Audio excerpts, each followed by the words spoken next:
जम्मू कश्मीर में सियासत अब हिंदू मुसलमान पर आ गई है, यानी कि धर्म पर राजनीति की जा रही है। जहां एक तरफ पीडीपी कह रही है कि जम्मू में मुसलमान सुरक्षित नहीं है, इस बात में कितनी सच्चाई है।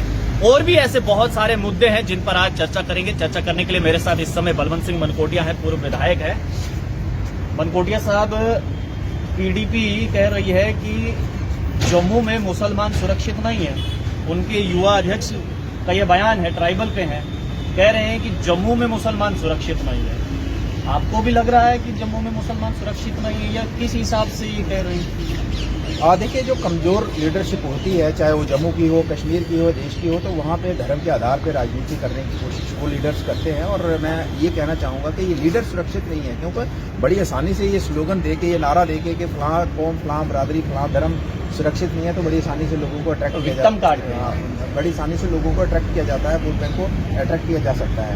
लेकिन अगर आपने ग्राउंड पे काम करके लोगों को एक पॉजिटिव डायरेक्शन में लेके उनके लिए कोई कंट्रीब्यूट करके, सोसाइटी के लिए, समाज के लोगों के लिए कोई कंट्रीब्यूट करके, उनके लिए कोई योगदान देके, उनके लिए मेहनत करके उसके बाद उनका वोट अट्रैक्ट करना तो बड़ा टफ है। तो इसलिए आसान तरीका है कि ये कार्ड खेल लो कि ये फलां का धर्म खतरे में है, फलानी जाति खतरे में है, तो आसानी से लोग अट्रैक्ट हो जाएगा और वोट बैंक उनका सीधा हो जाएगा। लेकिन ये मैं ये कहना चाहूँगा कि इस तरीके की और सीनियर लीडरशिप जो बड़ी पार्टियाँ, जो रिकोगनाइज पोलिटिकल पार्टियाँ हैं, और उनके लीडर्स की तरफ से इस तरीके के स्टेटमेंट आए और जिसमें इस तरीके की कहा जाए कि फलाना धर्म सुरक्षित नहीं है, तो उसके आधार पर हमें वोट दीजिए, तो अनफॉर्चुनेट है। इसमें किससे समाज का और किसका। मनकोटिया साहब, आप फिलहाल किसी भी पार्टी में नहीं हैं।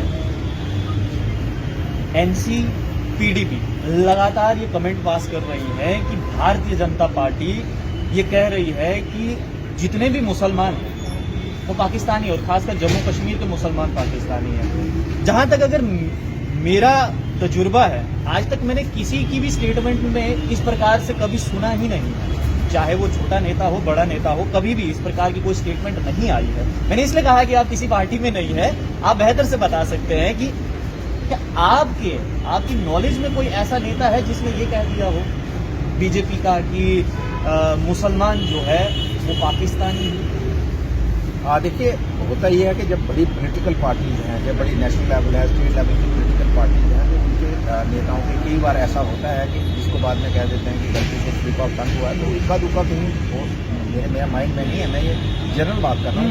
कई बार इक्का तो हो सकता है, हमारे से भी कई बार, आपने भी देखा होगा, कई बार हमारे ऊपर भी इलेक्शन लगा, तो कई बार जब आप गेम में हैं 20-20, 30 सवाएं करते हैं, तो हो सकता है आपसे कुछ भी हो। लेकिन डेलिबरेटली अगर कोई बात करता है, डेलिबरेटली कहने का मतलब कहने के बाद उसको ऑथेंटिक करता है कि मैंने ये कहा है, बिल्कुल, तो उसको ऑथेंटिक माना जाता है कि ये उसने कहा है। तो ऐसा मुझे नहीं लगता है कि ऐसा कोई लीडर मुझे देखने को मिला है कि जिसने इस तरीके का स्टेटमेंट दिया। और मैं फिर से ट्वीट करना चाहता हूँ कि इस तरीके की पॉलिटिक्स करके देश का सत्यानाश और समाज का सत्यानाश। फारूक अब्दुल्ला खुद को महफूज नहीं समझ रहे हैं जम्मू कश्मीर में, कह रहे हैं कि मेरे आसपास में जो है वो इतने पुलिस वाले रहते हैं, लेकिन फिर भी मुझे डर लगता है। किससे डर? अगर बीजेपी से डर है तो उसकी अलग बात, अगर किसी और से डर है तो बता दें ना किससे डर है। ये जो डर की बात करते हैं वो अपने गुनाहों का डर होता है, किसी का डर नहीं होता है। जब आपने कोई गुनाह किया है, गलत किया है, तो आपके अंदर वो जो डर बैठा होता है वो डर निकलता नहीं है। उसमें चाहे वो NSG लगा लें, चाहे वो पुलिस लगा लें, चाहे CRPF लगा लें, अंदर का डर कैसे निकालेंगे? CRPF तो आपने बाहर के डर से आपको प्रोटेक्ट करेगी, डर फोर्स करेगी, लेकिन अंदर का डर है, अंदर का डर गुनाहों का डर है। जो गुनाह किए हैं वो डर जाएगा नहीं। मतलब फारूक अब्दुल्ला ने गुनाह किया इसलिए डर है। डेफिनेटली वो कह रहे हैं, जैसे आपने कहा कि वो कह रहे हैं मुझे डर लगता है, तो इसका मतलब गुनाह किए हैं तभी डर लगता है। हम खड़े हैं यहाँ, कोई डर नहीं, अंदर से डर है, बाहर से डर है, गुनाह किए हैं तो इसलिए डर लगता है। मनकोटिया साहब, आपको नहीं लगता कि देखिए, सभी कहते हैं कि धर्म पर राजनीति नहीं होनी चाहिए, लेकिन अंततः धर्म पर ही राजनीति की जाती है, किस हद तक सही? देखिए, ये अगर आप हर चुनाव की बात करें तो हर चुनाव में एजेंडा डिफरेंट रहता है। 10-20 साल बाद एजेंडे जो इश्यूज जो हैं, जो लोगों के एजेंडा में, पार्टीज के मैनिफेस्टो बदलते रहते हैं। स्टेबल एक ही एजेंडे के ऊपर, एक ही मैनिफेस्टो के ऊपर हर पार्टी फॉरएवर काम करती है, तो ऐसा नहीं होता है, क्योंकि चॉइस बदलती है, हालात बदलते हैं, डिमांड्स बदलती हैं, रिक्वायरमेंट बदलती है, उसके कारण होना भी चाहिए। मैं कहता हूँ होना भी चाहिए।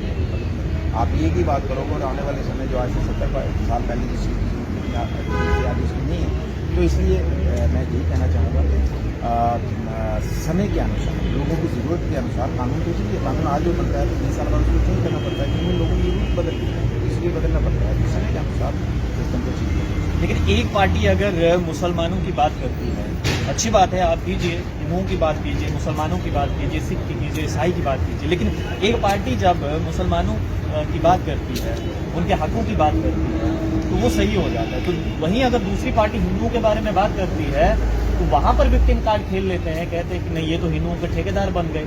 अगर एक पार्टी हिंदुओं की ठेकेदार नहीं बन सकती तो दूसरी मुसलमानों की ठेकेदार कैसे बन सकती है? देखिए, बेहतर तो ये है कि उनसे ही ये जवाब मांगा जाए कि आप ये ठेकेदारी मतलब किस आधार पे, जब आप वोट लेते हो, जब MLA बनते हो, सरपंच बनते हो, पंच बनते हो, मंत्री बनते हो, मुख्यमंत्री बनते हो, तो वोट लेते हो कि धर्म जात के आधार पे हमारी राजनीति नहीं होगी। लेकिन आप कुछ करते हो तो इसका मतलब ना तो आप संविधान को मानते हो, ना भगवान को मानते हो। फिर आप धर्म को कैसे मान सकते हैं? जो भगवान को नहीं मानता है, संविधान को नहीं मानता है, वो धर्म को कैसे मानता है? और ये वही नेता होते हैं, ज्यादातर ये वही नेता होते हैं जो धर्म की राजनीति कर कहते हैं कि नहीं धर्म की राजनीति हम नहीं करेंगे, वो सबसे ज्यादा खुद ही राजनीति करते हैं और इनसे ज्यादा धर्म तो आम जनता देख रही है। बिल्कुल ठीक बात है। मैंने वही कहा कि जो भगवान को नहीं मानता है, जो संविधान को नहीं मानता है, वो धर्म को कैसे मान सकता है? हो ही नहीं सकता। वो सिर्फ ड्रामे करता है और पॉलिटिक्स करता है। ऐसी लीडरशिप जो है और लोगों का ऐसे लीडरशिप पर ज़्यादा भरोसा नहीं है। मोदी साहब, घर वापसी हो सकती है कि नहीं हो सकती है? यानी कि पैंथर पार्टी में वापसी हो सकती है या फिर कोई और राजनीतिक पार्टी में जाने की सोच रहे हैं? अगर आप मेरे चेहरे पे आपको स्माइल अच्छी नहीं लग रही है, ठीक नहीं लग रहा हूँ मैं। नहीं, अच्छा लग रहा है, लेकिन देखिए राजनेता लग रहा है तो चलो। राजनेता जो है ना, राजनेता जो है वो पार्टी में अच्छा लगता है।